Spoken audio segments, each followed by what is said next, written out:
Happy Monday. Are you one of those strange kind of people like me who actually watches the city council meetings?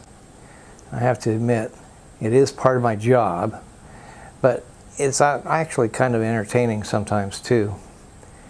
On the other hand, it can also be very painful. Last week, the city council passed our fiscal 19 budget.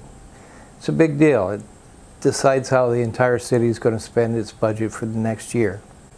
Important stuff. In many years, when the city council does that, it takes them about 15 minutes. Everything's already been done. There have been agreements made, and things move forward. I got to tell you, this city council doesn't make agreements. And I guess in some ways that's a good thing.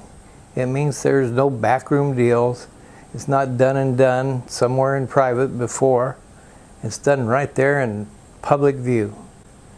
It can get kind of nasty though, and it takes a long, long time. You know, there were fights over just about everything, but mostly it was all about social issues.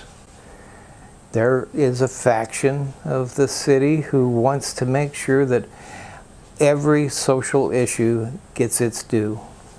You know, it's hard to argue against that. It's kind of like motherhood and apple pie until you start talking about things like a justice fund for non-documented immigrants, things like a youth fund, how you're going to spend all of that.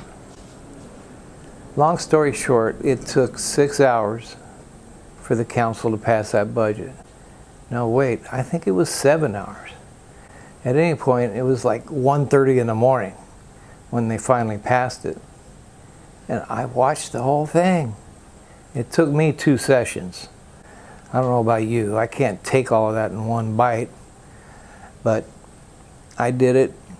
A few other people did it. Mostly city staff did it. And of course, the city council members. I mean, I got to give them credit for being out there and for doing it and for actually paying attention. I don't give them so much credit for actually being rational after 5 hours of debate. That didn't work out too well. And there was another thing after the budget, but I'm not going to talk about that today. You're going to have to read the Grunion Thursday. Read about it in that enclosed session column. It's that thing where wonky government people like me talk about stuff. But you don't have to go back and watch the tape. I'm going to help you. Look, there's a whole story about it here in the Grunion Gazette. And it's free. So go pick up one today. Thanks.